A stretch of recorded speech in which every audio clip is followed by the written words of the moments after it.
Heyo, Mama here. Guess what, gamers? Today we are talking about Vail, another game that was hyped by a ton of influencers, and I decided to check if the hype was legit. I would have loved to do a review earlier, but even if I participate in every freaking key giveaway, I never received one. So I wiped my tears and whipped out my credit card and bought the freaking game. Now, it's time to decide if Vail VR is worth your time and money. Okay, here's what I've noted. According to me, the default gun setting sucked. Out of the box, the gun was shaky and some reticles were blurry. Now, for the reticles, it might be due to the resolution of my index, but I was running it at 160% of the resolution, and this issue never happened to me in other FPS.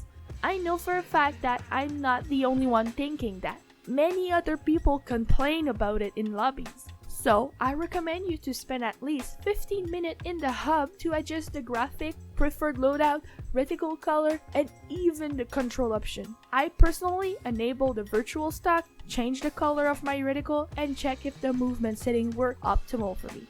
I freaking swear, this will improve your experience in the game. On another note, once I was all set, I really enjoyed the gunplay. It feels like I wasted less bullets than usual when killing people. I heard a lot of people saying that it's the most realistic gunplay they ever experienced. Although, even if the gunplay is insanely nice, with a predictable recoil that allows to easily take confident shot, it comes by itself that the recoil would need to be much higher to actually feel realistic. Now, for the map design. While the look of the maps felt lifeless in comparison of other classic, they seem to have taken strong note from other game design. In most maps, there are plenty of corner and walls to be able to execute a large variety of strategies. The game presently features about 8 maps, all set in a slightly different settings. Some are more wide open desert area, while others are more enclosed industrial space. To be honest, even though it might be seen as a lifeless environment, I don't hate their simplistic design, and I don't have much to say, I just like it. The menu. The menu is pretty simple and user-friendly. In some other VR FPS, to access any menu, you will have to be thrown out of your current match, and that includes trying to mute yourself. In Vail, the menu is a simple window stuck on your non-dominant hand, which allows you to quickly mute yourself or change settings without any interruption.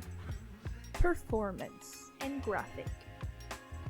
Okay, so graphic quality and performance wise, how does it look at the moment?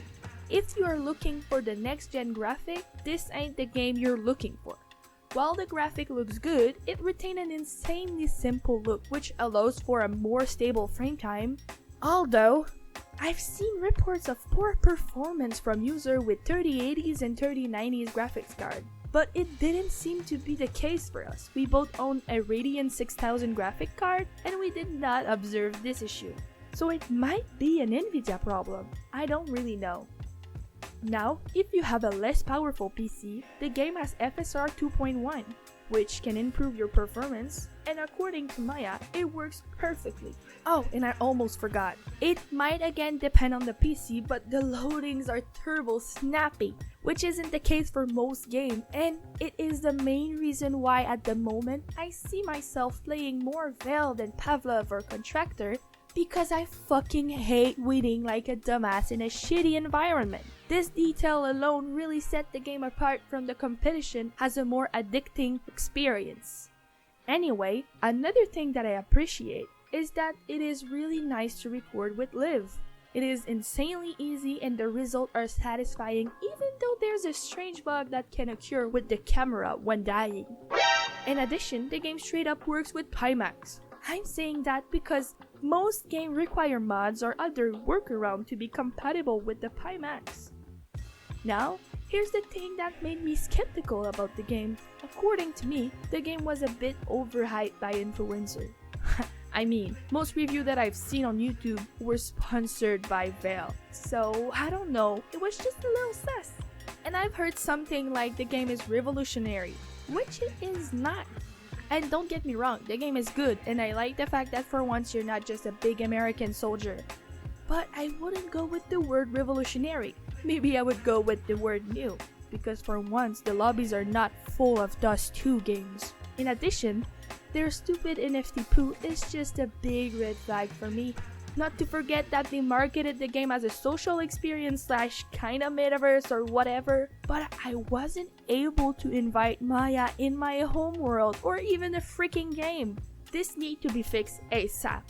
But regardless of the marketing scheme and this dumb issue, the game is okay. So, in conclusion, is Vail VR worth your time and money?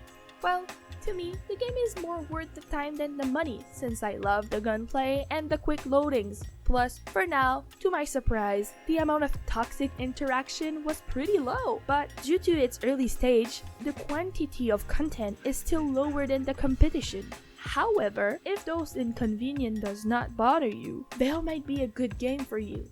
But if you're not convinced and think that the game is really not worth the money, I've heard they were aiming to go free. But I would like to emphasize on were, since those statements were made before launch and we never had further information about it. Wait, big side, they added on their Steam page, game will not be free, but in fact, pricing will increase as content is added. I hope they're doing it because they noticed that their NFT shit was dumb. We'll find out. If you think that Vail isn't for you and you are looking for another VR FPS, per se, a VR equivalent of Call of Duty, I would recommend Contractor. Or, if you are into military sim, I would recommend Onward. And if you are a CSGO lover, I would recommend Pavlov. Or, you can do like me and waste money on all of them. On this note, don't forget to like and subscribe, comment if you have any additional question or anything. I love interacting with y'all. I'm Mama, and I'll see you on the internet.